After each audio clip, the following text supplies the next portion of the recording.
Yo. Okay. I don't know what was going on there. I wasn't being hurried. Like, I don't get it. My apologies, everybody. My apologies. I don't know what the hell was going on. I think it was just something with this computer. The sound was off. Hmm, I don't know. I don't know what was going on there, but I'm back. So yeah, yeah, I know. Keep dancing around. Keep dancing around. Some of this, I'm learning, man. I'm learning.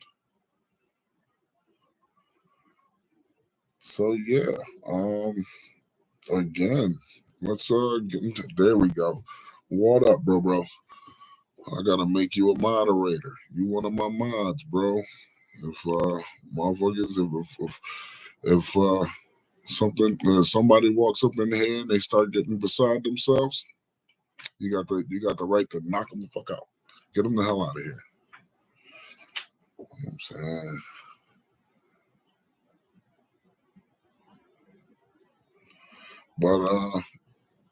But yes, sir.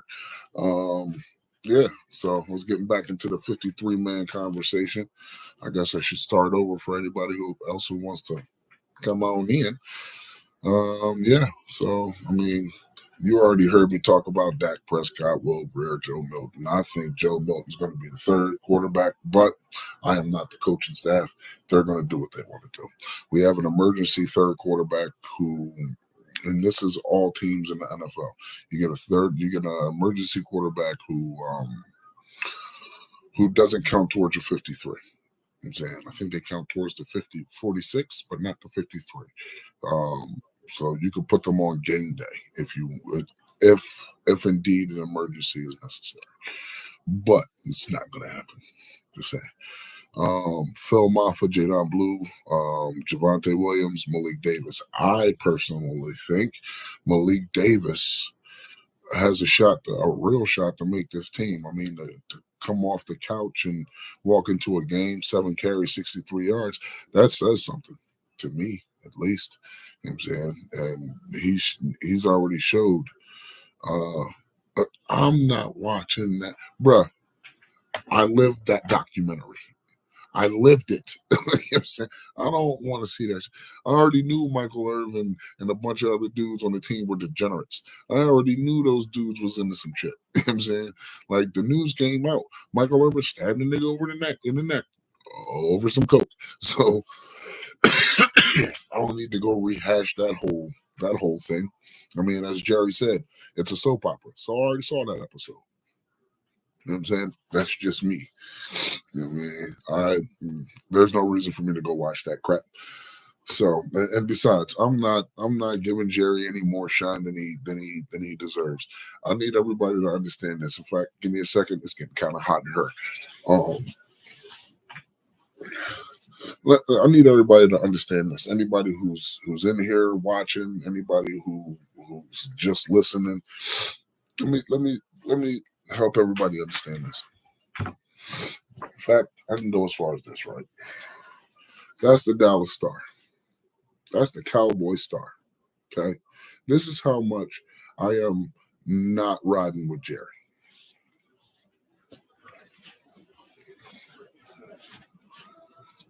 That says what? The Basement Boys. Okay. Had it specially made. It's not the Jerry Jones boys. It's not the Dallas basement. No. It's the Basement Boys. It's me. You know what I'm saying? I do not own a Jerry Jones jersey. That man does not play on the field. He does not. He pays the guys to that play on the field, but he does not play on the field. I could give two shits about Jerry Wayne Jones. I could give two shits. You know what I'm saying? Jerry's gonna do what he's gonna do. He's a billionaire. I'm riding for the millionaires, the dudes who actually put on the jerseys that I buy.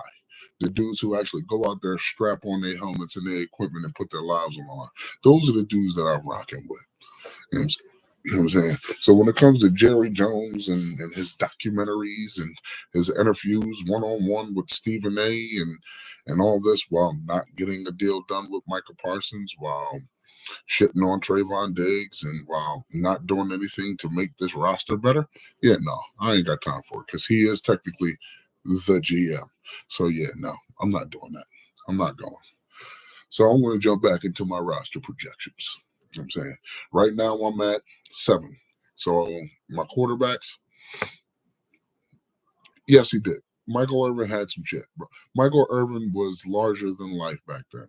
He was. And he wasn't the only one. You know what I'm saying? If you don't believe me, look at Deion Sanders' sons. They're getting the brunt of hell because of what Deion used to do in the NFL.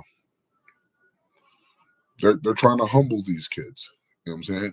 So, but yeah, back to my roster projections. Right now, I'm at 7 total on the roster.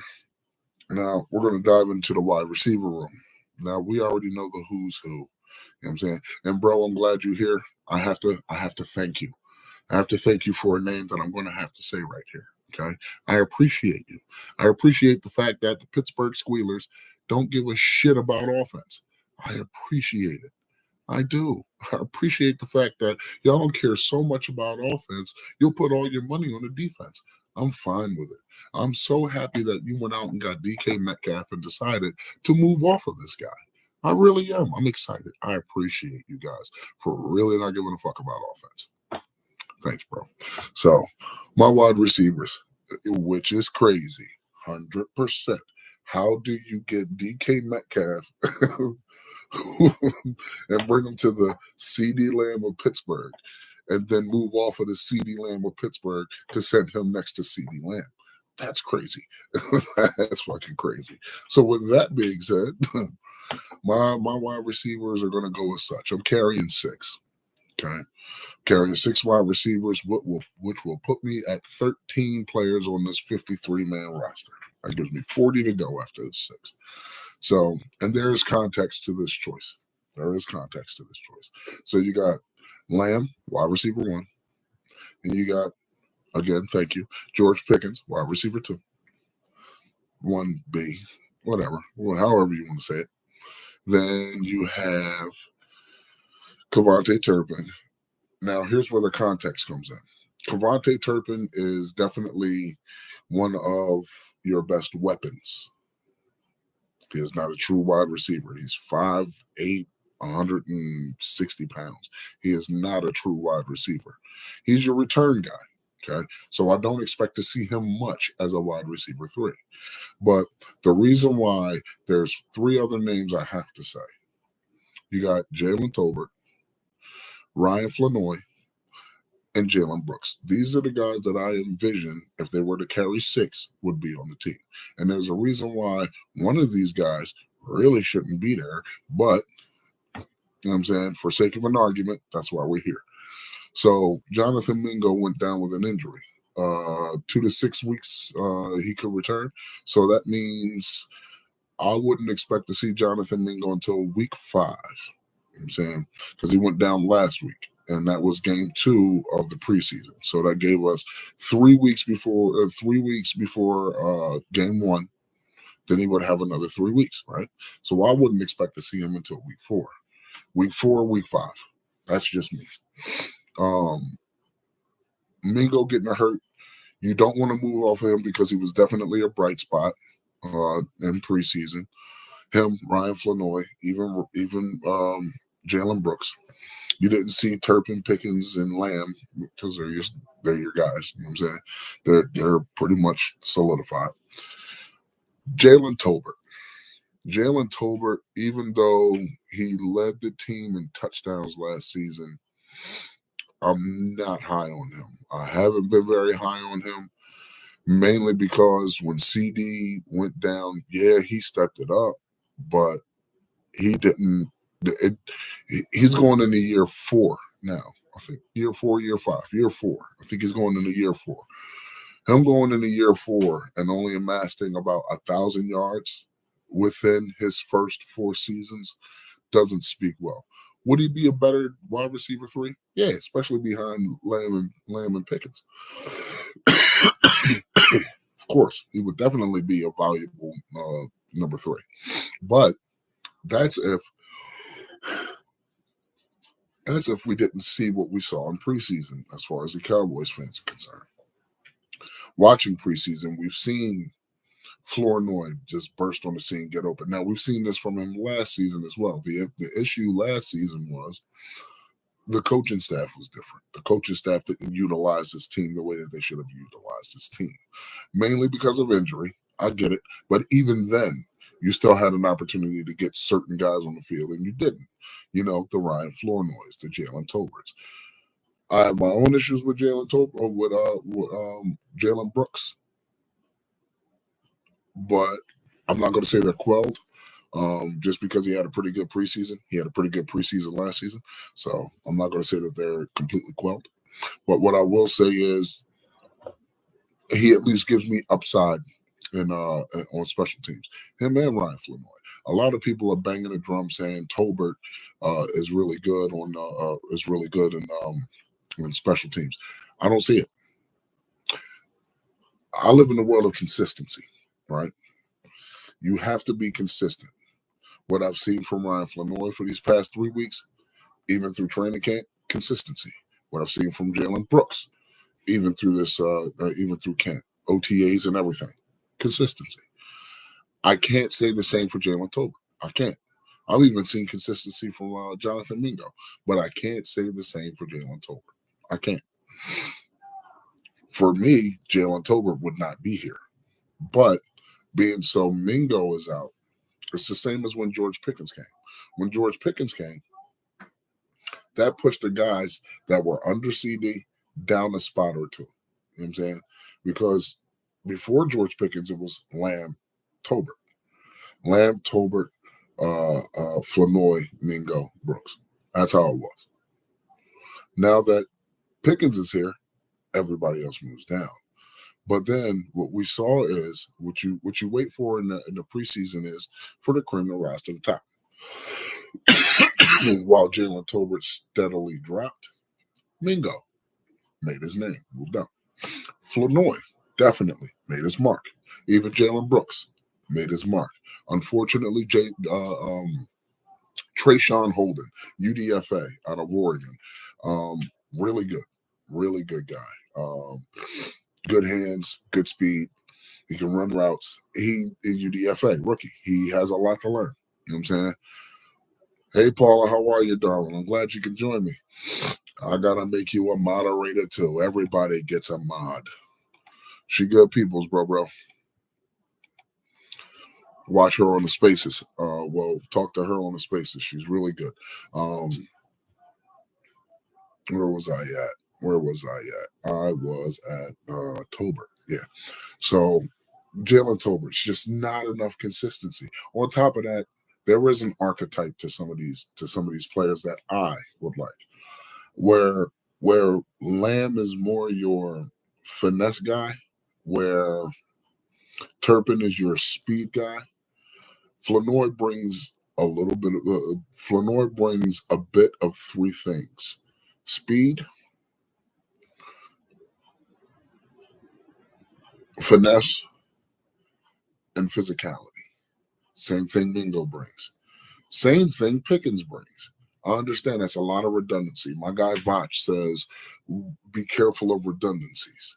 But I think in some areas, you're allowed to be redundant. And I think wide receiver is one of those areas where you should be redundant because depending on the type of team that you're playing, the type of defenses you see, big body wide receivers. Indeed, that's exactly what I mean. You know what I'm saying, depending on the type of defenses you're going to see, you're either going to see the physical man up receivers, or you're going to see the softer, physical man up DBs or defenses. You're going to see the soft zones. You're going to see that type of defense as well. So I would like to call it a wide receiver 3 by committee because there's no way we're actually going to see this team go out with 4 wide, 5 wide receivers because you're going to see tight ends play a part in this offense. This is a different regime. Whereas Mike McCarthy would probably be more likely to run out there with 4 and 5 receivers, I think Shotty's more or less really trying to drive home the run game. So what that means is you're going to see a lot of two tight end sets, a lot of three tight end sets. You're going to see a lot of 12 and 13 personnel. That's the type of stuff you're going to see. What I mean by 13 personnel is one back, three tight ends, two back, or one back, two tight ends, 11 personnel, one tight end, one back. You know what I'm saying? 21 personnel, two backs, one tight end. You know what I'm saying? So if you keep it in that same realm, there's no matter what, you're going to get good blocking. Because that, like, if you want to run the ball well, it's not just your offensive line and your tight ends who need to block. Exactly. It's not just your offensive line and tight ends that need to block. It's also your wide receivers. And from what I've seen from Tolbert over the past 3-4 years, even in preseason, he is light and ass. He's soft. He's softer than drugstore cotton. My man is softer than sea turtles. I promise you, he is. You know what I'm saying? So, but luckily for him, he's safe. Maybe. This is just my projection. This isn't Shadi's projection. This isn't the Cowboys' projection. This is just mine. So Tolbert's safe for now, until Mingo comes back. So how I have it is Lamb, Pickens, Turpin, Tolbert, Flournoy, Brooks. Brooks mainly for special teams purposes. Dude's a pretty good gunner. He's a pretty good gunner. But then you have some other people who are making a claim as well. They're trying to make their names as well. You know what I'm saying? So now I'm going to move over to tight ends. Since I already told you how I feel about the wide receivers, I want to go to the tight ends. Now, a lot of people are saying that Luke Schoonmaker has an opportunity to make this team. I'm going to be honest with you. Luke Schoonmaker has been here 3 years, and every year, I'll give him last year. Mainly because we were injured, but Scooney just can't stay healthy. He can't. There's always something. And that dings him. Let's be honest, that dings him. Your best ability is your availability. And if you can't be available, you ain't going to be on this team. You're not going to be able to get on the field because you're not available. You know what I mean? So if I'm going to go into the tight end room, I'm going to go into the tight end room with this. Jake Ferguson, Brevin Spanford, Rivaldo Fairweather. Now, the last one is, it's crazy because you can put him in two different spots. You can have him as a running back, or because he's your H back, he's your fullback, Hunter Lipke, or in the tight end room. Again, blocking purposes. You know what I'm saying? He's got good hands. He can definitely eat up in space. You know what I'm saying? So he's a good piece to have. Again, it's just my projections. There's no guarantee that the Rivaldo Fairweathers of the league of the world are going to make it. There's no guarantee that the Phil Moffas are going to make it. You know what I'm saying? But we shall see. Again, my projections. Offensive line. Offensive line is a question only because no, I don't. No, it's not offensive line. That's my question. It's the defense. I'll get to that in a moment. My offensive line is as such. Tyler Guyton, of course, he's your first round pick. Tyler Smith, he's a first round pick. Cooper Beebe, third round pick. Tyler Booker, first round pick. Terrence Steele, I think he was a sixth. I think Terrence Steele was a sixth round pick. Now we're going to go into the depth pieces. Nathan Thomas, because that's the kind of guy you want. A lot of people are kind of down on TJ Bass. I'm not. I think him and Brock Hoffman work well together. So I think those two are a package. And Awesome Richards. Awesome Richards has tenure. He's young. He's still young. He's still learning, but he's probably your best swing. I'm not going to box him in by saying swing tackle or swing guard, but he's probably your best swing. I mean, there's conversations to be had about a Johnny Cornelius. There's conversations to be had about what's his name? So it's Johnny Cornelius and Hakeem Adeniji. You know what I'm saying? I think Hakeem Adeniji is the veteran. So there's conversation there. And keep in mind, you still have dudes that are injured. So that allows us the ability to IR some guys that we may want to keep. You know what I'm saying? And that still opens up a roster spot. That's why I have it right here. So it's not a finished product. This is just brainstorming. Let's go over to the defense. The fun part is the edge room. That's the fun part. The edge room for me is the fun part. I'm carrying 6 edges. I'm carrying 6 edges in this room. Michael Parsons, of course, Dante Fowler, Donovan Ezaraku. Sam Williams is a question for me because of James Houston and Tyrus Wheat. Sam Williams is my question. I understand that Sam's still on the contract, but of course we can move off of that. I think this is year 3 for him. James Houston showed me a lot in the preseason. James Houston showed me a tool bag unlike anyone else. Very strong, very fierce, good hand fighting. He's got power, speed. You know what I'm saying? He can definitely get to the quarterback. Whereas Tyrus Wheat is more your, like, Tyrus Wheat, I don't, all he can do, because I'm Peyton Turner's out of here. I want to say it now. Peyton Turner is gone. So if I'm carrying 6, it's going to be Tyrus Wheat, James Houston, Sam Williams, Donovan Ezaraku, Dante Fowler, Michael Parsons. I think that would be a very good starting point, just in case around trade time, something happens, and anything can happen. It's the NFL. Injuries happen every day.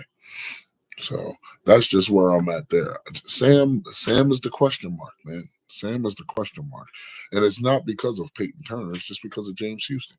Do we carry 5 or do we carry 6?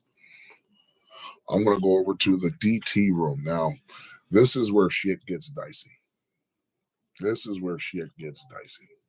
And also, the edge room dictates how many DTs I'm going to carry. Because if I don't carry 6 edges, I'm going to carry 5 DTs. And that's where the conversation is to be had. Because I'm having Perrion and I'm having Oso Digizua, Solomon Thomas. They're locks. They are locks. I think Jay Toia, the 7th rounder out of UCLA, I think he's a lock. And I think Perrion Winfrey coming from the USFL or UFL or whatever it is, I think he's a lock. Now, the question is Mozzie Smith. That's the question. Mozzie Smith. From what I've seen from Jay Toia, I've been pounding the table. If you go back in some of my videos earlier, live streams that I've done, I've pounded the table for Jay Toia, and I've always said this. Jay Toia, at this stage, he's a rookie, 7th round pick. Jay Toia, at this stage, is more pro ready than what Mozzie was at this stage. And he's a 1st round pick. You know what I'm saying? The things that we wanted from Mozzie, we're getting them from Jay Toia. Again, he's a rookie. And this is going to sound a bit gracious, but if your defense or offensive line doesn't have a Samoan on it, it's not a very good defensive or offensive line. You know what I'm saying? If it's got to be one or the other. If you don't believe me, look at Jordan Mailata, Samoan.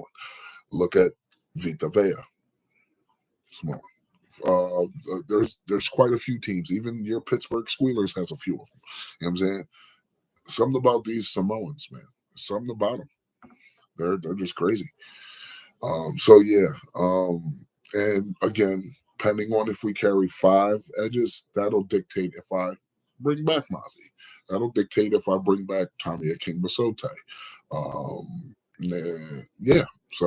That's where I'm at there. If we're gonna go over to the linebacker spot, they do something, bro. They do something. And that's the problem, Paula, right? That's the issue. He doesn't have anybody campaigning for him. It's just him. I mean, and as much as what the hell's the coach's name? It escapes me. What's good, JVB boy? Glad to see you, my guy. Yeah, man, appreciate you being here.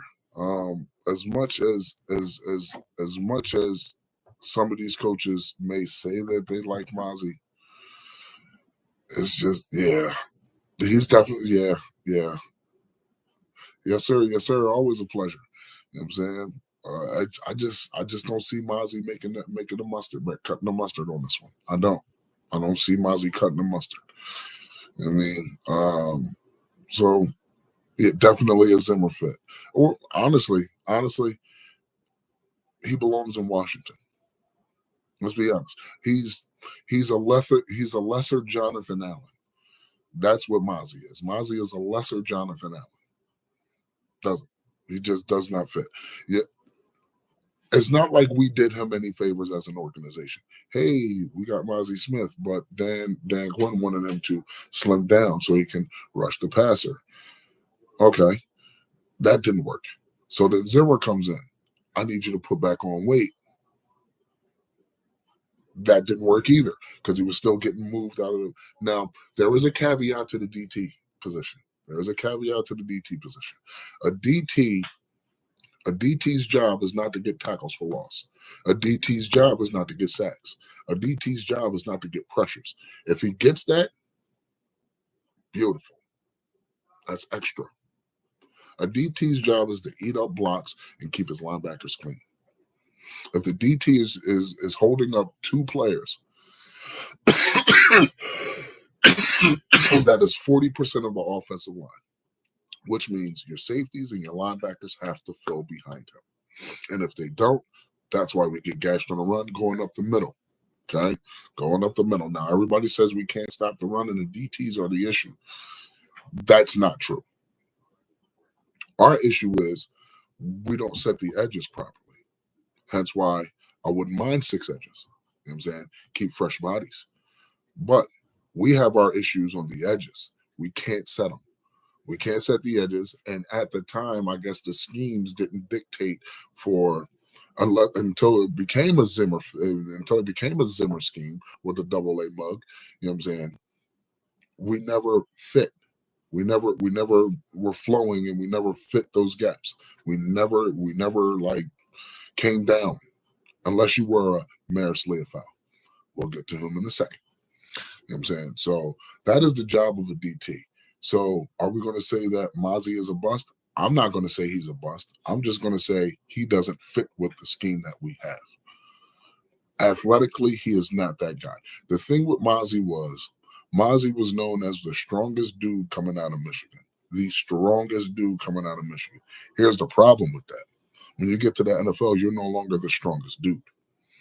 Because now you're playing against dudes who've been doing this for a while. They got their grown man, they got their grown man peanut butter bodies, as Vach would say. You know what I'm saying? They got their grown man peanut butter bodies. They're a lot stronger. They've been doing this, so they understand leverage. And that's the thing. Mozzie never understood the leverage. You know what I'm saying? That doesn't mean he didn't do his job. He just didn't do it well enough to suit our needs. So now we're going to move over to linebackers. Now we know that we have DeMarvion Overshown waiting in the wings. He's coming off of an injury. He's working his way back. Projected not to be back until Thanksgiving. But if I'm looking at the way he worked last season or the 2023 season to get back for the 2024 season, only to get injured again 10 games later, I think he'll be back before that. I'm projecting him to be back in October, probably late October. So with that being said, we brought in K9, Kenneth Murray Jr. from Tennessee, formerly with the Chargers. He was giving us fits when he was with the Chargers. Just so you know, he was nice with it. He was nice with it in Tennessee.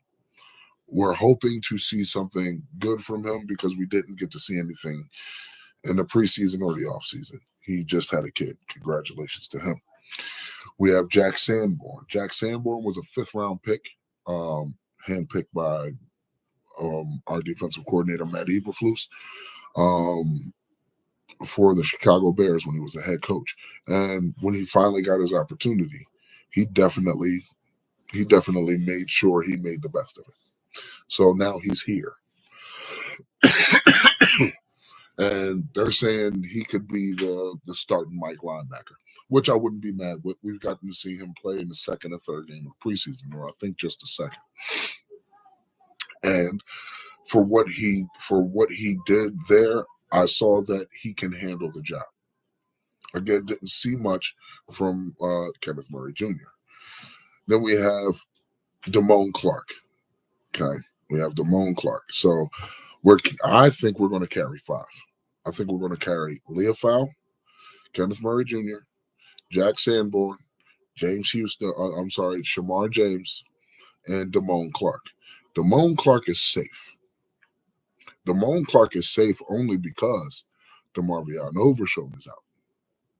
Damone Clark wouldn't be safe. He would not be safe. And it's not. I like Clark. Don't get me wrong. I like Clark. You know what I'm saying? But over the past few, we saw it in 2023, right?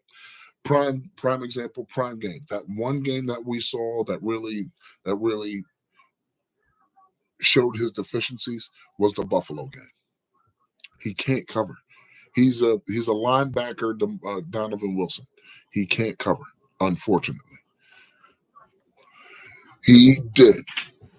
First game, not as good as we would hope. Second game, a lot better. You could tell he was picking up on. He was. Here's what I'll say. If you look at that Buffalo game and you look at that preseason game, two stark differences, right? Well, in that Buffalo game, we were asking Damone Clark to do something that he's not good at. He can't cover. He's not good at it. You're asking him to cover running backs and the pass. No, he can't do that. That's not who he is. He is a downhill attacking linebacker.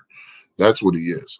He's not a coverage linebacker. So you want him at the Mike or the Will. That's where you want him. Or I'm sorry, the Sam or the Will. That's where you want him at. You want him coming downhill. That's where you want Damone Clark. And we saw that in the second preseason game.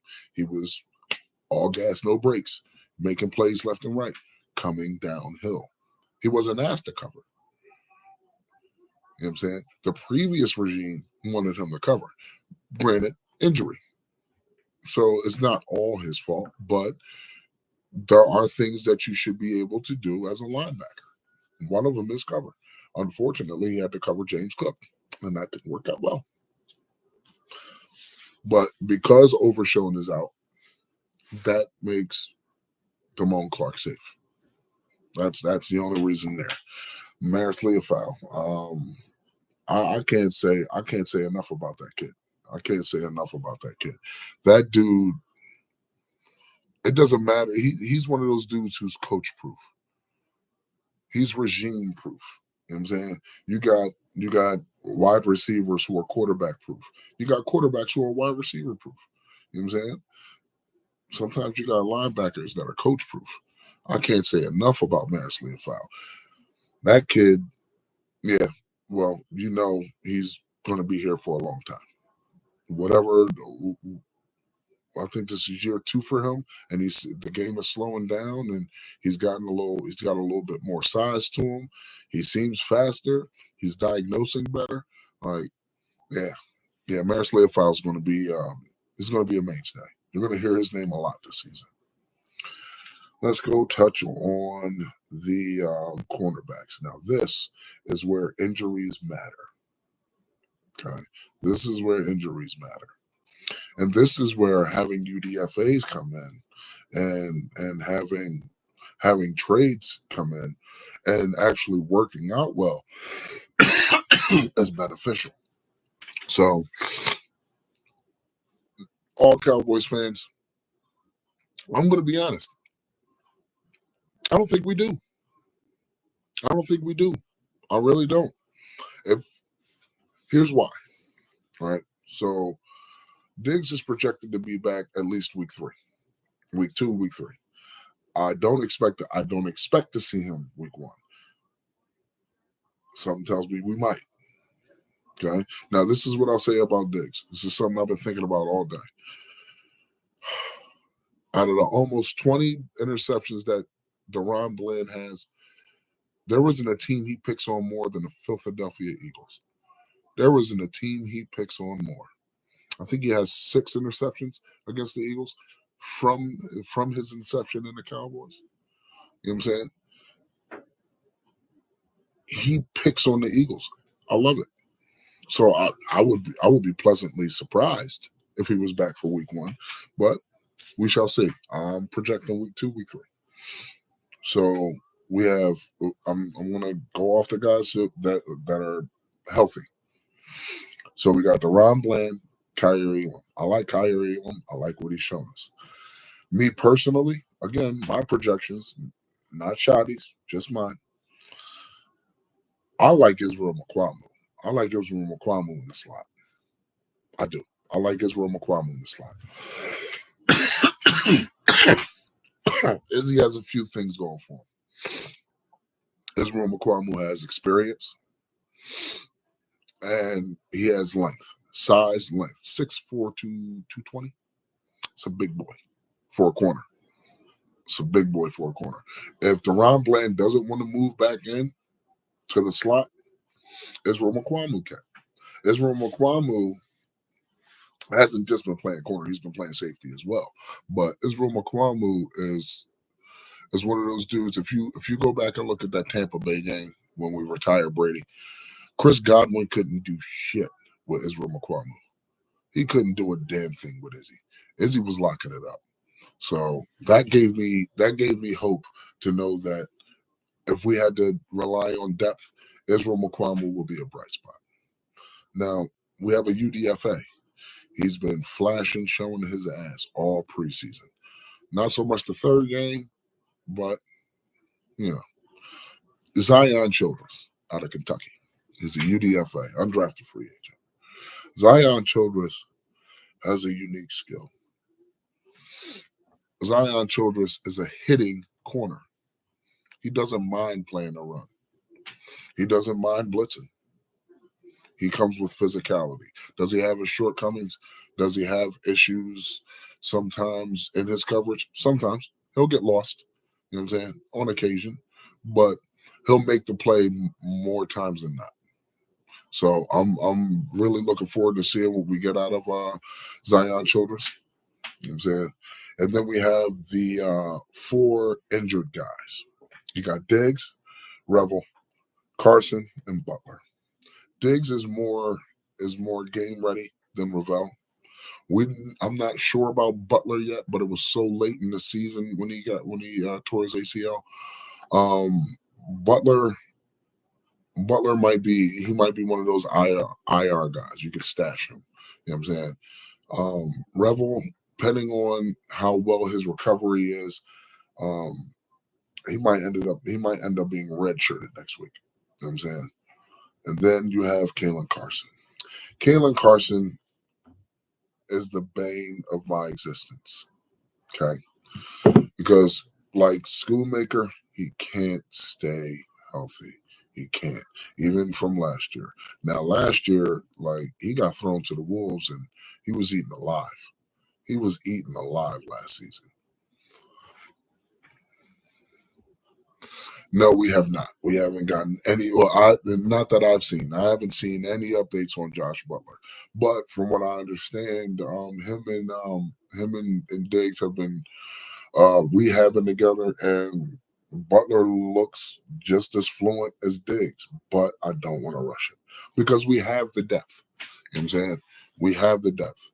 Even if that means you stash Revel, Carson, and Butler, you have, dare I say, Andrew Booth and Keemon Hall. Or you can even play around with it and have Wanye Thomas. You know what I'm saying? So you have the depth and you have flex. You know what I'm saying? You have flex there. Speaking of Wanye Thomas, let's go into the safety room. You got Donovan Wilson, who I am super out on. I love Donovan Wilson. I do. I love his tenacity. I love the way he hits. But let's be honest, Donovan Wilson is a liability in coverage. He's a big liability in coverage. You know what I'm saying? You got Malik Hooker, elder statesman. You know what I'm saying? He's been in the Flus. He's been in the Flus defense before, so that helps. But I'm not sure how much we're going to see him. Again, elder statesman. Then you have Wanye Thomas, Marquise Bell, and Elijah Clark. That's something. That's something people are glossing over. I hope they aren't. Elijah Clark has been showing up. I think he's another UDFA. You know what I'm saying? Elijah Clark has been showing up. I like what I've seen out of him. Uh, I think I think he has a real shot. If we're to carry five, if we're moving on from somebody, I wouldn't mind you getting rid of Wilson because this. I mean, if you look at it right, the difference is it's like let's start from the top, right? So if you're gonna not keep um, Miles Sanders, you got to look at it like this. Here's the conversation: Miles Sanders and Phil Maffa, somewhat similar, right? Bigger bodies. You know what I'm saying? They can pound you all day. No diddy, no diddy. They can pound you all day on the line, pound the defensive lineman. Um, but then you look at it like this: is I think my man CFT Rome from Cowboys Fan Talk said this earlier. Is Miles Sanders 4 years better than Phil Maffa because you have contractual control of Phil Maffa for at least 4 years. Miles Sanders, we only signed him for a year. You know what I'm saying? So is he 4 years better than Phil Maffa? If your answer is no, then the choice is simple. You're going to go with Phil Maffa. Just saying. You can make that same argument for Elijah Clark and Donovan Wilson. Is Donovan Wilson 2 years better than Elijah Clark? You have contractual control of Elijah Clark for 2 to 3 years. I think this is Donovan's last year under contract. Don't quote me on it. I might have to check that out. But I think this is Donovan Wilson's last year of contractual control. Me personally, I'm going to go with the younger guy. I'm going to go with the younger guy, even though I know Donovan Wilson is the more proven. But you have so much in this room to where you can make that hard decision and not regret it. Okay. Sorry, because you still have Hooker. You have Wanye, Marquise Bell, who's been making waves, and Elijah Clark. Any combination there, you'll be good. Now, understand, with all these positions that we just talked about, from quarterback down to safety, one move can open up a roster spot for somebody else. You know what I'm saying? Like being so Mingos on IR, you now make Tolbert safe. But then again, you don't necessarily have to keep Tolbert. Here's why. Let me explain. There's a 53-man roster cut coming up soon. Come Tuesday. Tuesday is when it's supposed to be finalized. So, and then you have another week before week one. So what that does is whatever teams are cutting certain players, like cap casualties, really good players, but they just make so much that it's a cap casualty. Same conversation we're having about Phil Maffa and Miles Sanders. Is Miles Sanders 4 years better than? They're probably thinking the same thing. You know what I'm saying? Sorry. They're probably thinking the same thing. So who's to say that a piece opens up? Right, we move on from Mozzie, but then we find one of those guys out of Baltimore who have a surplus of DTs. They have a surplus of DTs.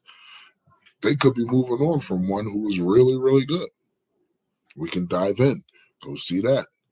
Say who has a surplus. Say we move on. We actually move on from Joe Milton and Will Greer, and the Browns have a surplus of quarterbacks. They move on from Shador, and everybody in Cowboys Nation can finally get what they want. Oh, we want Shador. and you get Shador Sanders. You know what I'm saying? Say we move on from Sam Williams. You know what I'm saying? Like that's how you gotta look at it. Preseason is for roster evaluation, individual evaluation. We are not the only team that is evaluating players.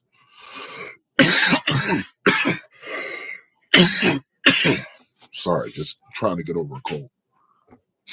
We are not the only team evaluating players. 31 other teams are doing the same exact thing, trying to find the best players that can elevate their roster. Okay.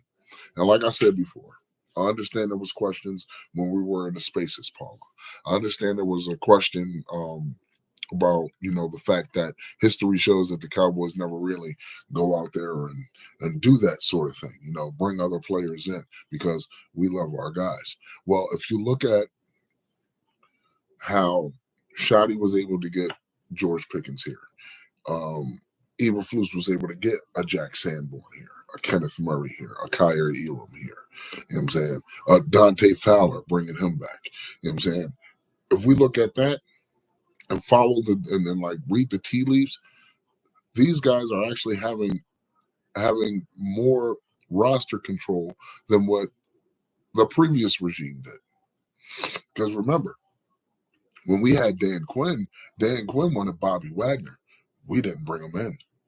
And Bobby Wagner, we would have got at a steal. New coaching staff definitely makes a difference. It does. It does. And that's what people are missing. Like, it's not just the person, it's not just the coaching staff that he hired. It's not just that. You got to look at what these coaches are looking at and what they're going out there to get. What are they pounding on the table for? You know what I'm saying? Aaron Whitecotton. Aaron Whitecotton was pounding the table for Donovan Ezaraku at 12. We got him at 44. You know what I'm saying? Like, I'm pretty sure somebody in that room was pounding the table for a running back early, but the running backs that we wanted weren't available, apparently. Or their board wasn't our board. You know what I'm saying? That's another thing. When we get into draft talks, like, and I'm only bringing this up because we're still in the offseason technically. When we go to look at draft boards as fans, we devise our own board. Okay. Oh, I'd love to have this player. Oh, that player looks really good. We should go grab him. I hope we grab him. Take the past one, for example. Everybody was talking about Ashton Genty. Oh, man, we should go get Ashton Genty. The Cowboys need to just go get it. Well, we're picking at 12. Okay. That's number one. We're picking at 12. Number two, if we think Ashton Genty is everything, what do you think 31 other teams think? What do you think 31 other teams thought about Teterow McMillan, Matthew Golden, Luther Burden, you know what I'm saying, Omarion Hampton, you know what I'm saying, RJ Harvey? What do you think these other teams thought? They thought the same thing we did. That's why they picked them up before us. Or they moved back. Or they picked up or traded up. Or, you know what I'm saying? So before we start making snap judgments on speculation, read the tea leaves. Just read the tea leaves. You know what I'm saying? Teterow McMillan. I'm not really mad because if we'd have got a Teterow McMillan, do you think we would have got George Pickens? Ask yourself that one. Do you think if we would have went and got a Jamari Caldwell, do you think we would have brought back Dante Fowler or even got Donovan Ezaraku? You know what I'm saying? Like, those are questions you got to ask. You know what I'm saying? Now it's no guarantee that our rookies are going to work out. Just because they look good in preseason doesn't necessarily mean that's going to translate into the regular season. We're all projecting. That's all we're doing is projecting. Can they fit the scheme in order to do their job to the best of their ability? We don't know that yet. We don't. We can only go off what we've seen in preseason. I've seen Donovan Ezaraku make some really good plays, but not get a sack. This dude led the FBS with 16 sacks. You know what I'm saying? He was the second or third best edge rusher coming out of college behind Abdul Carter. You know what I'm saying? Like, so just because they're projected to be this doesn't necessarily mean that they are. You know what I'm saying? Prime example, Isaiah Pacheco, 7th round pick. Who knew? Who knew that him going to Kansas City was going to propel him into the type of player that he was? You know what I'm saying? Yeah, you got your first rounders, you got your second rounders. There's high expectation on those guys, but that's not expectation that they haven't had on themselves. When you're a seventh round, when you're a fourth, fifth, sixth, 7th round pick, you're coming in with a chip on your shoulder. You're coming in to prove a point. You know what I'm saying? I belong here. So when I'm looking at Phil Maffa, Jadon Blue, 5th and 7th round picks, I'm not looking at them like, oh man, uh, they're only 5th and 7th round picks. Geography matters. You said it right there. You said it right there. You said it. Geography matters. Can you go to a place that's well suited for you? And you don't have the choice in the matter. You heard Ashton Jetty all off season. Oh man, I would love to be a Cowboy. Come on, come get me. I remember when Myles Garrett was singing the same tune. Hey, come get me, Jerry. I would love to play for the home team. Yeah, well, guess what? We don't got Ashton Jetty, and we damn sure ain't got Myles Garrett. Some players we lucked up on. The Micah Parsons of the world, the Tyler Smiths of the world, the CeeDee Lambs. Shit, we lucked up on Dak Prescott. Let's be honest. 4th-round pick coming out of Mississippi State. Wasn't nobody looking at him, but we picked him up. In fact, we didn't even want to play him. We were resting all our hopes on Tony Romo, uh, uh, Jamil Showers. Yeah, that guy. They both got hurt. What the hell? He just won a fucking Super Bowl. I mean, there isn't a team alive that don't want Derrick Henry. Even now, we could have gotten Derrick Henry, but we had our head so far up. Well, Jerry had his head so far up his ass. This is the Cowboys Stephen Jones philosophy, Jerry Jones philosophy. Why would I pay one player the same amount of money I could pay 4? Well, guess what, buddy? You just paid 2 players the same amount you would pay 7. 7 really good players at that. Just saying. You just paid Oso Digizua in excess of $21 million a year. You just paid Dak Prescott APY because it's not his cap hit this year is only like 50 million. You know what I mean? Not the 60 that everybody's talking about. You know what I'm saying? Like certain things happen for a reason. And before we even get into it, I'm not going to touch that one. I am not going to touch the Micah Parsons, David Mulligetta, and Jerry Jones debacle. I'm not touching it. Here's why I'm not touching it. Because I'll say it again, just like I said when I started this joint. I do not own a Jerry Jones jersey. I don't. I own a Michael Parsons jersey, though. I own a Dak Prescott jersey, CeeDee Lamb. I own those jerseys. Not one of them say Jerry Jones. It says Dallas Cowboys. I don't give a fuck about Jerry. He's a billionaire. Pay the man. Get the man his money. It's just that simple. Call his agent. Both of y'all talk it out. Pay the man his money. I don't know who's jerking who around, but it's a lot of jerking going on, and I don't want to be a part of it. You know what I'm saying? But yeah, that's just how I see things. I'm not I've never been a Cowboy. I've never been that type of Cowboys fan to say, hey, it's our year. And I'm not going to be that guy. I will never be that guy. It's our year. No. Everybody is on their first year, if you ask me. Once you get a new coaching staff, I don't care how many years you've been here, you are on year one. You are on year one. Do I expect you to do something monumental and great? No.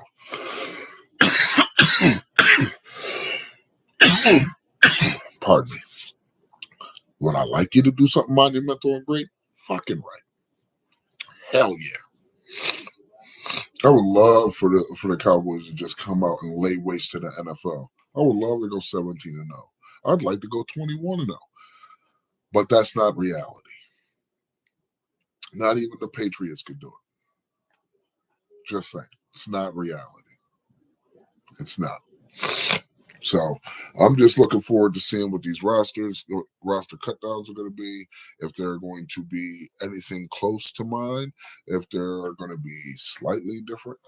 Who knows? I mean, we see what we see, but the coaches have more of an a more intimate personal relationship with these guys. They're there. They're watching these guys do what they're doing. They're watching these guys learn the scheme. They're watching these guys execute the scheme. That's what they're watching. So what I'm going to do is what most content creators do: speculate. You know what I'm saying? And if there's truth out there, I'll bring y'all the truth. I'll definitely bring y'all the truth. I'm not here to give you fluff. Let's make something clear. I am Hood W. Cush from the Basement Boys podcast. I am not an expert. I am not a football savant, genius. I don't know shit about what positions are supposed to do all the time. I won't be able to break down plays. I'm just learning what defenses are. And I play Madden. I know what defenses are. I'm just learning the nuances of these defenses. I'm just learning the nuances of the offense, how offensive linemen move. I'm learning the verbiage. 43 years old. I always loved football. I played football. Let me tell you the only thing I knew about football. When I got demoted to the defensive line, which was the greatest promotion ever, see ball, get ball. That's all I knew.